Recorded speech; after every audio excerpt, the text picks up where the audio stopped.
गाय ये सिर्फ एक शब्द नहीं है, सांस्कृतिक धरोहर है।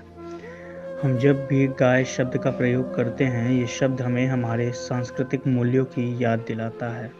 ये शब्द हमें हमारी सभ्यता से पहचान कराता है। ये गाय शब्द बोलते ही हम अपने इतिहास के उस पन्नों को उल्हेड़ देते हैं जहां सर्वप्रथम गाय को पूजा गया था।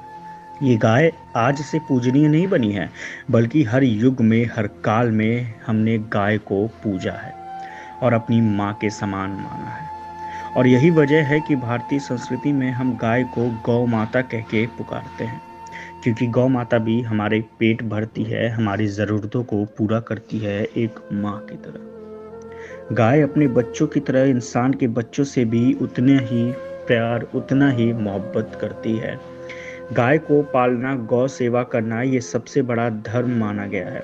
बचपन में हम जब कभी भी गांव जाया करते थे तो हमारी नज़रें सबसे पहले गाय ही ढूंढती थी, क्योंकि गांव दो चीज़ों के लिए बड़ा प्रसिद्ध है, एक खेत और दूसरा उस खेत में चरती गाय। हम जब गाय के पास आते हैं, ये गाय मारेगी तो नहीं, सबसे पहला और सबसे प्रमुख प्रश्न यही पूछते हैं।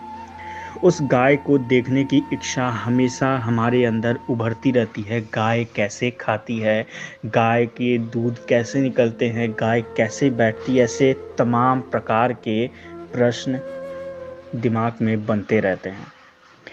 गाय को पालना, उसकी सेवा करना और उसको खाना खिलाना, ये बड़े सौभाग्य वालों को ही नसीब होता है, क्योंकि हर किसी की औकात नहीं होती गाय पालने की।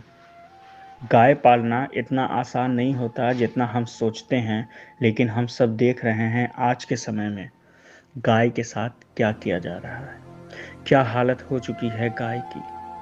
हम आज गाय को बोझ समझकर सड़कों पर छोड़ देते हैं, और ये गाय जिसको हम माँ का दर्जा देते हैं, वो गाय आज एक मवेशी की तरह सड़कों पर घूमा करती है, खाने के लिए शहरों की गलियों में दर दर भटका करती है। हमारे शास्त्रों में एक बात कही गई है कि जब भी घर में आप भोजन बनाएं तो उस भोजन का पहला हिस्सा भगवान के बाद गाय के लिए निकाल दें। परंतु उस जगह भी हमने गाय से उसका हिस्सा छीन लिया। हमने भोजन तो बनाया, लेकिन कभी भी ये नहीं सोचा कि उस भोजन का पहला हक गाय का ही होता है। और ये बड़े ही शर्म की बात है कि हम ऐसे तो बहुत धर्म की बातें करते हैं, चीख के धार्मिक ज्ञान की डींगे मारते हैं, और जब बात आती है कर्तव्य की, बात आती है कार्य करने की, तो वो नहीं कर पाते, उससे दूर भागते हैं।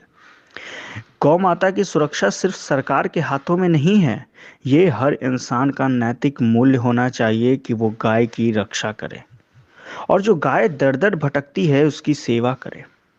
आखिर वो भी हमारी माँ है, और हम कैसे संतान हैं कि अपनी माँ को बाहर ऐसे छोड़कर घरों में आराम करते हैं। गाय को तकलीफ देके हम चैन से बैठते हैं।